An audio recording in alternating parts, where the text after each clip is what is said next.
Welcome to the Infamous.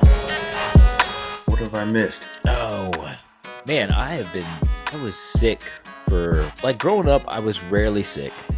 I had a few allergies when I was a kid. When I became a teacher, if the students would get sick, I would kind of get a little bit of that bug, but I never got sick where I was like, man, I can't kick this. It's like weeks go by and you're just like coughing and this will be the third week. And I'm better now. For the most part, I'm better. The cough has pretty much gone away, but for 2 straight weeks, it was pretty bad there. And I mean, I was going to work still, which probably wasn't helping.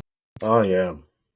But got to get paid, man. So I was trudging through, and I don't think that helped the healing process.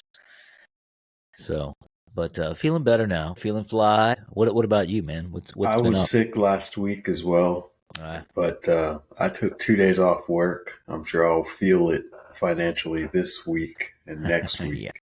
Yes. But yeah, I picked up another gig just working 2 days. I was sick one day and then I tried to go back to work the next day Mm-hmm. and I felt it the next day. So I just like, well, no, I'm just going to take off. I hate it when you can feel it, like you feel it coming, like your body is just letting you know, like, hey, just check yourself, something's coming. Like, you just feel a little off the first day, and then you're like, yeah, I'll be fine, I'll roll through it. And man, this one just hit me, and it kicked me in the ass. I was not expecting it. My wife had been sick, Holly had been sick the week before, and I was fine. I was like, bulletproof, but Now, what we're if getting we up, find out that was some weird new strain of some right? weaponized thing Right. that we Because here's didn't the know we thing: had? we think that now every time we get sick, right? Oh, is it COVID Yeah. again? Is it COVID?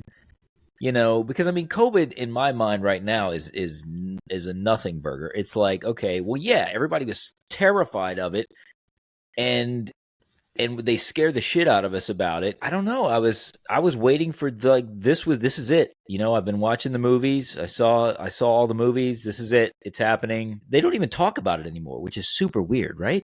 Yeah, it is. Yeah. Yeah, it's wild. What movies are you speaking of that informed you Oh, the about? virus movie. What is the first one that I remember that popped into my head when I said that was Outbreak Okay, yeah, that with was the Morgan main one. Freeman. That was the first I one. want to Yeah, was that Morgan Freeman? Was Gene Hackman in that one? I don't Um, remember. I I don't don't remember. remember much of any of these. And then there's Contagion. That's the Oh, one with right. Steven Soderbergh did. That one actually was pretty good. And Oh, that one really? was He's a that good one was filmmaker. Yeah, that one was scary. Like that one started with like it actually tracked the virus. Like it tracked whoever had it, patient 0. This is the first person who has it, and then he's like got close-ups on everything she's touching, and it's kind of creepy because he's showing you visually how this stuff gets transmitted. It was frightening. It's a movie. You're like, okay, that can never really. But in the back of your mind, you're like, okay, well, that's if they're playing around with this stuff in labs, eh, you know, What year was Contagion? Contagion. I want to say that was 2010 ish, 2010s, 20 teens, somewhere around there. I don't Wow. remember. It's been a while. Just so I So can. season 2 of Heroes was going to have a big virus storyline, but it got axed because of Really, the writer's strike. I Do remember the you writer's remember? strike, and they had to change things, but I didn't Yeah. realize it was going to be about a virus. Well, sort of a virus. So, do you remember that show Heroes? Yes. Oh, I love the first season of Heroes is Yeah, it's fantastic. It's one of the incredible. It's yeah. almost perfect. It's it's literally one of the best television superhero things ever done. Let's just I say think that. so. Yes, season Yeah. 1, absolutely. Season 1. So, in season 2, they had this character, Maya. It was the brother sister, Maya and Alejandro, and they were trying to immigrate to America, right? And Okay. if you remember her, Maya had this thing where if she got upset or frightened, her eyes would go black, and Okay. everyone around her would die. Mm-hmm. Okay. I remember this now. So they were going to do, and I didn't think it made any sense at all, right? They never did anything with it. Right. And the reason it never made sense and they never did anything with it was because they were going to do something with her and weaponize her blood or something and create this killer plague, this killer virus. I see. That was going to just wipe out everybody. And they tried to kind of do it at the end. You remember Adam, the guy that Yes. Hiro Nakamura brought or that lived from the beginning of time. Mm-hmm. Or yep, whatever. I remember this. They were trying to, he manipulated Peter Peter thought they were going to go destroy some virus, but Adam was going to release it. And somehow Maya and her brother were going to be tied into that. This and is all vaguely. Remember, her brother could like calm her down and like stop the killing. Yes. Mm-hmm. So he and her were going to be like, you know, X and Y on like killing and like saving people. So they were supposed to tie all that in. I can't remember where I read that. That's can't crazy. prove that right now. I don't remember. I remember the two brother and sister characters. I remember the eyes going black and that stuff. Contagion, just to go back to that, came out in 2011, so I was correct. It was right. A little bit after that. A little bit after season 2. Yeah. That's crazy. I often wonder how, like, what does that do? Let's say that there's an incident like, I mean, obviously 9/11 was a huge thing. I don't know if you remember that they had the advertisement, the Spider-Man movie was coming out, and they had a teaser for it where Spider-Man was he traps a helicopter with his web between the Twin Towers. That was the teaser trailer, one of the teaser trailers. I don't know if it was Spider-Man 1 or 2. I don't remember. I think it was the first one. And they pulled that after 9/11 because the Twin Towers were used in the shot. And they were even like digitally removing it from movies and stuff. And I always thought that was weird because it's like, why are you, it's kind of like you're letting the guys that did it win. You know what I mean? Like, it's like these things existed and you got it on film. Like, why would you want to erase it? Like, it doesn't make sense to me.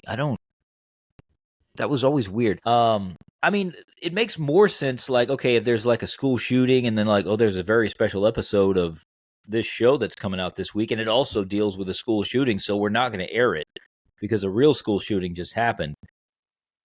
That's also weird to me, but it's a little more, makes a little more sense than the Twin Towers thing. I never really understood that. Yeah, I think people wanted to, you don't want any type of negative, you don't want the possibility of any type of negative comment or review. I think that's what it is. I think it's a covering your ass move. So if it's something that's about to come out, it could tank the movie if people are like, oh, there's a scene where blah, blah, blah, blah, blah, so we shouldn't support it. But that's different. That's a little more understandable than retroactively going back to a movie and then trying to digitally remove a scene. I do remember a 20-year-old movie that had the Twin Towers in it. Yeah, I don't know if they've ever done for an older film, but I know for a movie that was like in production, I want to say they were like, you know what, we have shots of the Twin Towers, and we're gonna take them out because, you know, it might trigger some people. And I'm like, but it was a building, and it was, I mean, it was a symbol in New York, and it's like I don't know, it just doesn't make sense to me. Really, any trigger warnings don't make sense to me, but you know. They came out, and supposedly Disney's taking some of them off on some of their shows, but I don't know. I haven't watched much on Disney Plus of late. Although I am looking forward to Andor season 2. I will say that. Is that this week? It is next month? April. I think it's April, right? Isn't it next month? Yeah, it's coming up. I think it's next month. I'm rewatching season 1 right now with my wife. It is slow going because she is not a Star Wars fan at all, and I told her that if she sticks with this, she will get some enjoyment out of it. I don't know if she'll enjoy it a lot, but there's, you know, I think it's a well-told enough story that, you know, I think the performances are great. I think the character arcs are really good. I just think it's the best Star Wars thing, definitely that Disney has done, but possibly since The Empire Strikes Back. So I was just I like, you know agree. what? I'm curious to see what she thinks. It's really the least fantastical Yes. uh Star Wars story that has been Hmm. told beyond Rogue One. Like, I feel like she would be primed to like it the most. Like, I she would think so is too. set up for her to First two like. episodes, first two episodes, she was not enthused. She was not into it. And in all fairness, those two episodes do take their time building things up. You don't realize where it's going. And then the third episode, the guys show up to basically find Cassian, and the townspeople in Ferric start hitting on the cans and stuff. And you're like, what's going on here? And it's just a greatly orchestrated piece of filmmaking. All the scenes sort of interspersing with the Imperial guys and the guys on Ferrix, and then all the plot points in the first two episodes pay off in that third episode. Yeah. And and she admitted it when that was over. She said, "Okay, that was a really good. That was good. I'm still not a Star Wars fan, but she's like, that was really well done." She's got the weight of the entire Star Wars universe on her. She thinks she has to like. She doesn't want. Okay, I see what's happening. You see what's no. This is what's happening. She is preconditioned to not like Star Wars. So, Right. and she's watched all of them with me and Charlie. We went through all the movies. So she's, but she just kind of zones out, and and I can see it when her eyes go dead about it. It's when anytime there's an alien on the screen, I feel her lose interest, because I feel like she likes historical dramas. She likes reality, things that are based on true stories. And I feel like fantasy is not her. She's just not drawn to it like I've always been. Yeah. I was a dorky kid. I like fantasy was like that. I want to live in that world. Like, that's a cool world. That's way better than my bedroom where I'm goofing around with drawings and stuff. It was just cool. And so I'm still attracted to that even as an adult. I just like, if it's a really well-developed world and I can feel immersed in it, I just think that's amazing that you could do that with film. Yeah. And I think Andor succeeds. It's the one Disney Star Wars project that actually makes me feel like that's a real world. They put the realism in Star Wars. And it's funny you were talking about Holly, like, yeah, I'm trying to count the aliens that I remember from the show. There's not many, but they do pop up a few times. They do pop up a few times. They're always in the background.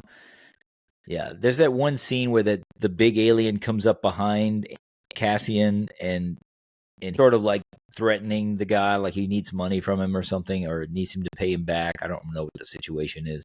And he's like, "Really? You're trying to scare me into paying?" It's And she was like, I could just see her. Nah, I'm not into it. Yeah. I don't like the aliens. Which, that's fair. That's fair. I'm not into a lot of the period dramas she likes, so that's just how it goes.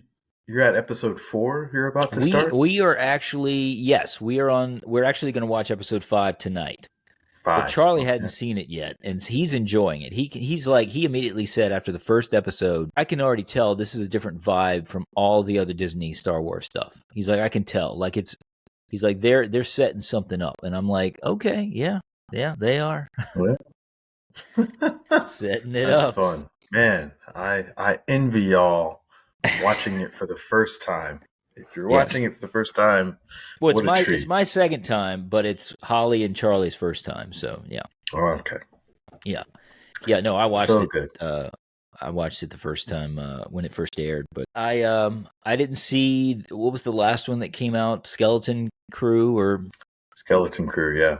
I didn't watch that one. I heard a few good things, but some people said it was maybe more for younger viewers, like kind of Goonies, Star Wars style. Yeah, it follows some kids around, and they do a lot of kid things. Yeah. And that's all. I can't say that I watched it from beginning to end. Okay. I followed it for a few episodes, and I just okay. And you're like, I see what this And is. it's kind of, I should finish it, but I don't know if it's gonna matter or lead to anything. So Yeah. I just, That's the I thing don't now, care. man. I feel like Marvel has conditioned everybody, no matter what you watch now, it needs to be going somewhere. It needs to have an amazing, climactic finish. It needs to, any plot points that you might have in episode 1 need to connect with the plot points in episode 12. Like, I feel like it's really difficult now to make a good show because everybody's expecting everything to be perfect. Like it's gonna, but that's not how TV works. That's not how.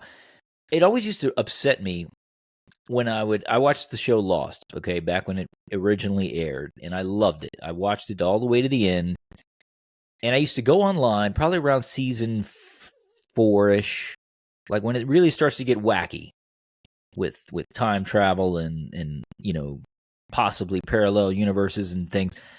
And I would go online into message boards and people would be like, man, they're just making this up as they go. And I was like, well, duh. That's how you write. You make it up as you go.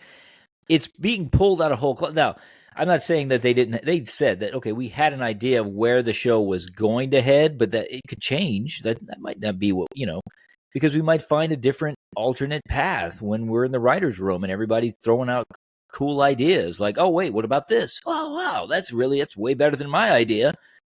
The idea is that you're trying to tell the best story possible, or at least it should be. And who cares if you just make, that's what writing is. It's making shit up out of nothing, So I don't know. I feel like everything's written that way. I would love to know where they wanted to go with Lost. That would be a really fascinating discussion. I know they would never say out loud, like, this is what we were trying to do, and then this is why we didn't do it, and right, whatever. But I don't know. I think they pretty much did what they wanted to do. I think they had to extend the story longer than they wanted to. That's what I've heard from Damon Lindelof, the head writer. He said they wanted to do 3 seasons, like 3 seasons and out. So that season, I think at the end of the 3rd season, they are rescued off of the island, if I'm not mistaken. And he said in his mind, that was the end of Lost. And a lot of the mysteries they wouldn't have been solved. It was just, the idea was that these guys landed on a mysterious island and some weird stuff happened and then they got rescued. And they were all changed by the experience. And he said that they had to extend it 3 seasons longer than they wanted to, because they went to 6 and they originally wanted to do it in 3. That's what I've heard. Oh, only a few of them made it off the island, so that's true. I wonder, I guess they left everyone else behind. Well, I think they changed the ending. Instead of it being like, we're rescued, it was like, okay, now we got to extend it more seasons, so we'll just rescue a few of them, and then they have to come back to rescue the others. And so I think they added some extra stuff in there after the fact, because ABC was like, we want more. You need to continue this, for 10 years. And they were like, there's no way we can do this for 10 years. We got to start answering these questions. We can't just keep dragging the audience along. So yeah. But the whole idea of making things up as you go, that's what writers do. You make things up as you go. You might develop an outline to start, but you're still making that up. It's not, George Lucas had an outline for Star Wars for, I don't forget how many movies, 9 movies supposedly. But he changed all kinds of stuff. Like Luke and Leia were not supposed to be brothers and sisters in the first movie. That's why they were kissing. It's not. Yeah. Yeah, it was all changed. It's so crazy, but that's the internet, man. Everybody's like, it's got to be perfect. I can't believe you screwed up. What's funny is our opinions on the internet are just as permanent as these final versions of the movies, right? Yes. They're just out there, and they have just as much weight. Yep. Like if I watch the movie and then I read a blog post about the movie or a recap or review, it like has the same weight in your mind. Yep. And it shouldn't be that way necessarily, but your brain doesn't know how to weight it necessarily. No, because our thoughts are fleeting. Like I'll get a thought and I'll be like all about that thought for a good maybe even 24 hours, and then I'll get another thought and be like, man, no, that other one wasn't so great, but I already wrote it on the internet, and so guess what? So it's out there. It's out there. You gotta stand by it. I feel like that needs to be a class, right? That they need to start teaching young people how to use the internet responsibly, kind of like alcohol and drugs. And I mean, you have to get a license to learn how to drive a car, right? You need to take lessons, and because it's a big responsibility to be out on the road with other people.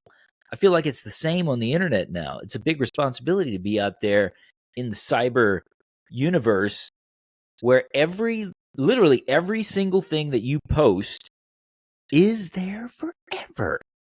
Even if you delete it, the company still has the post that if the FBI goes to them, and they're still going to give it to them.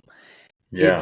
It's crazy. Like, kids should not have that as something that they can do. Like, that's just too many mistakes you can possibly make at a young age.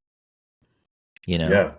That is just when you say it like that, when you said the word forever, it's just like, just chills. Just like, ooh, you're right. I ain't posted nothing. We posted nothing. Oh man, that's the one thing. And look, even though I've sort of deactivated my personal Instagram, is not up right now. I'm kind of taking a step back from social media, and I'm barely even posting for the podcast, which is unfortunate, but I've noticed that it doesn't make that much of a difference. Our numbers are about the same whether we post or not. I've been doing more on YouTube because I feel like it just feels like a less social media space, even though there are the comments and everything, and people can get a little out of hand there too. I feel like YouTube it's a lot more for like, okay, I created this, I'm putting it out here. If you like it, great. If you don't like it, great. But it's a little less social media, I guess. Social media, it's just a brain suck, man, and I don't feel good when I'm sitting there staring at Instagram for, hours. It's just not I don't feel productive. I don't know, man. It's just YouTube, for some reason lately. I know Google owns YouTube, and they're also another giant corporation who I'm not a fan of, but they seem to be allowing artists and anybody, honestly, to just post stuff. It just seems a little bit more fun, I guess, maybe than Instagram used to be a ton of fun back in the day, because I'm a photographer and I take a lot of photos, and I used to just love posting photos on Instagram and liking other folks' photos, and Facebook bought it, and it's just kind of not that anymore. It's just reels, and they're trying to be TikTok is what they're trying to do. They're trying to be TikTok. I think I've heard that Google is the top search engine in the world, and that the second search engine in the world is YouTube. Which is owned by Google. Yeah. That's crazy. So you're more likely to get discovered. Someone's more likely to search and find you on Google or YouTube, right? Yeah. And so because of the suggestion algorithm, you're going to come across more eager, eager to find you people than you would anywhere else. And here's what I've realized. If let's say you post a video on YouTube, and because I did this with a podcast I produce at work, at my job. I produce a sports podcast every week, which is just about local sports. We don't really cover NFL or NBA or anything like that, but it's just about high school sports. And when I would post it, I would write the description, and I would put also catch us on YouTube, catch us on Spotify. And I was noticing the episodes that I put that on were getting lower views on YouTube.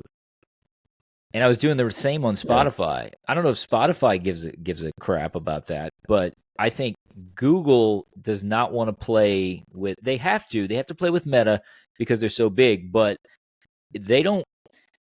They want you to be 100% on YouTube. Yeah. If you're on YouTube, they will promote. They will. I find that I get more traction if I just put something on YouTube. Don't mention any other services, and you just like, this is my home. I'm going to do this.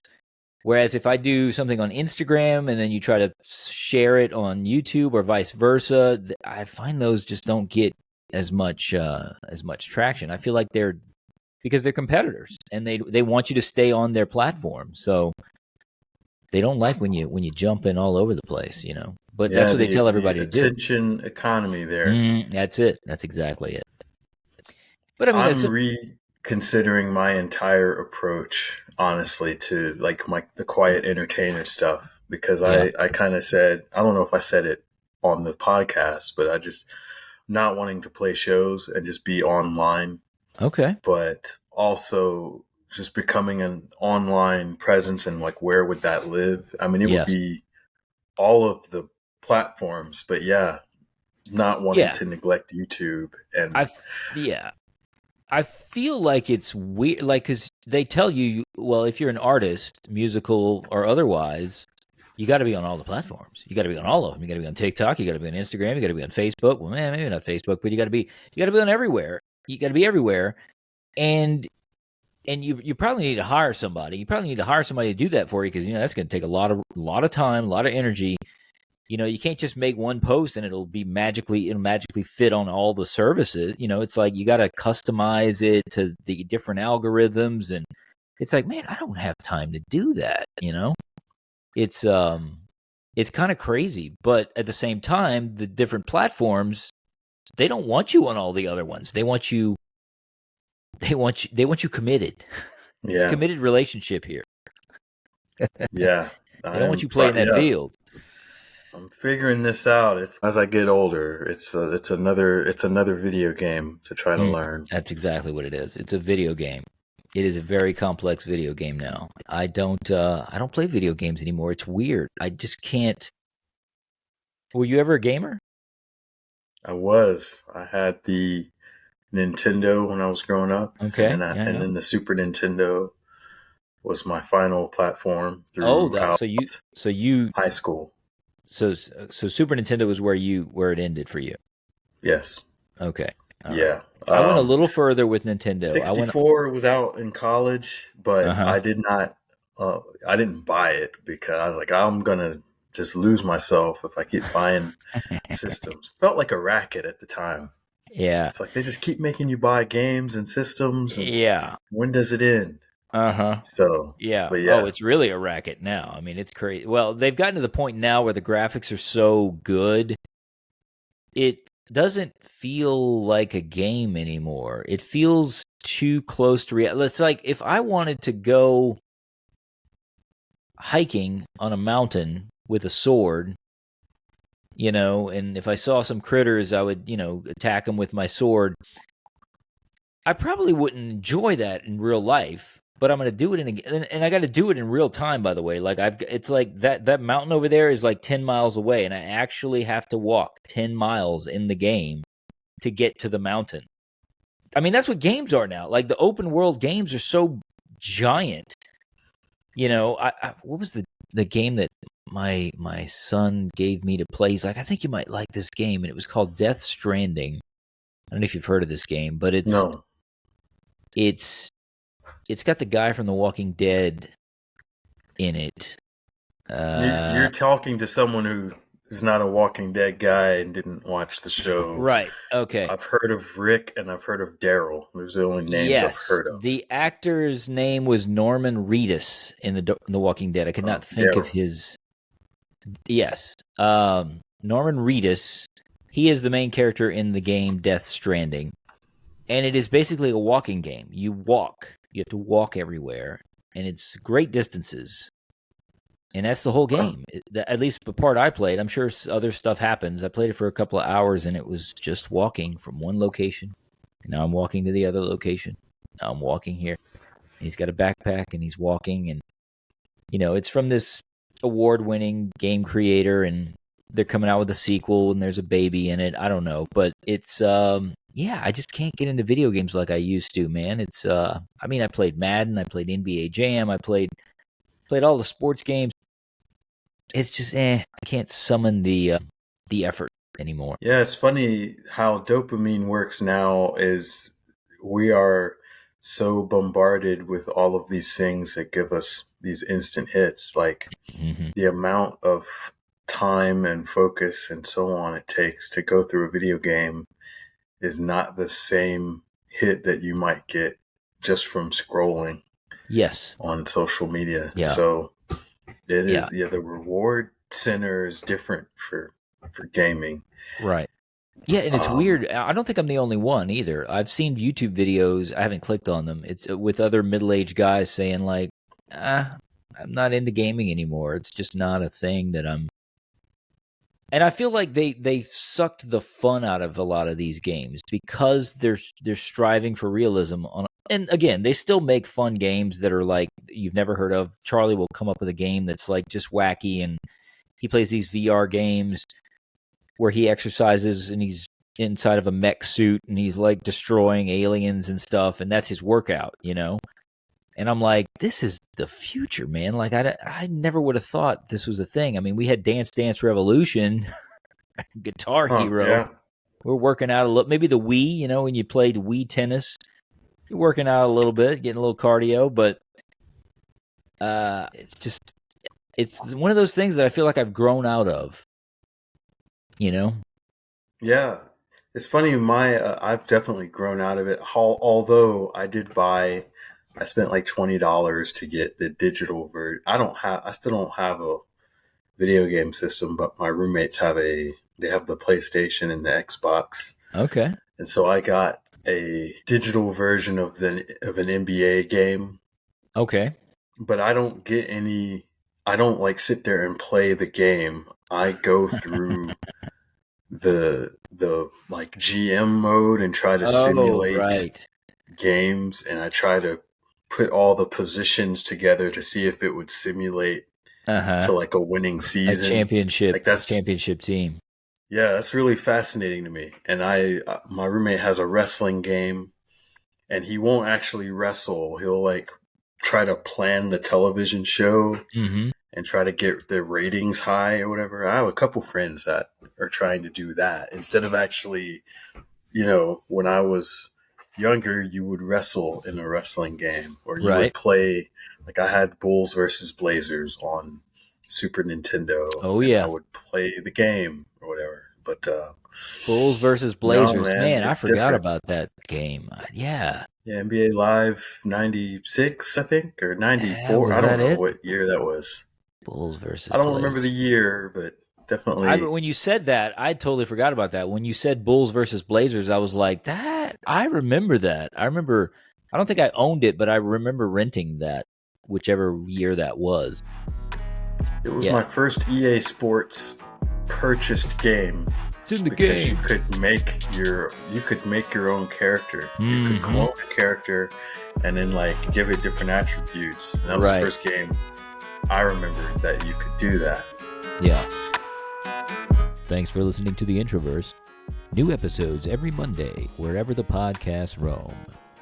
Catch us on our YouTube channel at Introverse Pod.